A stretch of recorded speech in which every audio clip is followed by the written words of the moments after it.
Hello అందరికీ. ఇవాళ మనం తెలుసుకోబోయే కథ 'ఆకాశమంతా ఆశయాలు'. గిరి అనే 22 ఏళ్ల కుర్రాడు విజయవాడలోని ఒక చిన్న పల్లెటూరులో పుట్టి పెరిగాడు. అతని జీవితం చాలా సాదాసీదాగా సాగేది. చిన్నతనం నుండి అతనికి ఉన్న కల పారా కమాండోగా మారి దేశానికి సేవ చేయాలని. కానీ పల్లెటూరి పరిస్థితులు, కుటుంబ ఆర్థిక స్థితి అతనికి అడ్డంకిగా మారాయి. అతని తండ్రి ఒక రైతు, తల్లి గృహిణి. చిన్ననాటి నుండి అతనికి మనల్ని మనం నిరూపించుకోవడం సాధ్యం కాదు అనే మాట ఎప్పుడూ వినిపించేది. ఒకరోజు పాఠశాలలో జరిగిన ఓ కార్యక్రమంలో కలెక్టర్గా పనిచేసే ఒక వ్యక్తి గిరితో మాట్లాడాడు. ఆయన మాటలు గిరికి స్ఫూర్తినిచ్చాయి.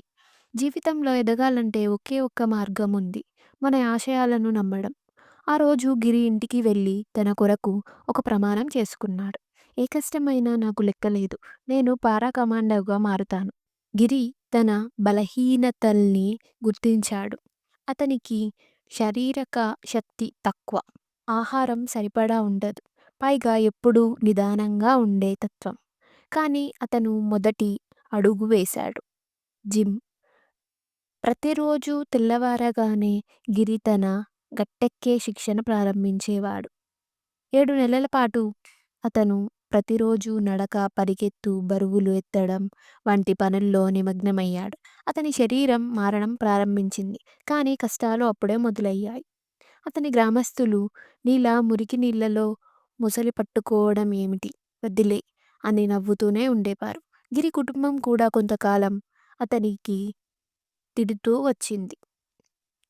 పరమాయుద్ధం పట్టుకోవడమా, మనం రైతులం, నువ్వు కూడా అదే చేయాలి. గిరి మాత్రం ఆ మాటల్ని వినకుండా తన లక్ష్యానికి బలాన్ని పెంచాడు. అతని మొదటి ప్రయత్నం పారా కమాండోగా పరీక్షలో విఫలమైంది. గిరి కుంగిపోలేదు. దానివల్ల అతని ఆత్మవిశ్వాసం ఎక్కువైంది.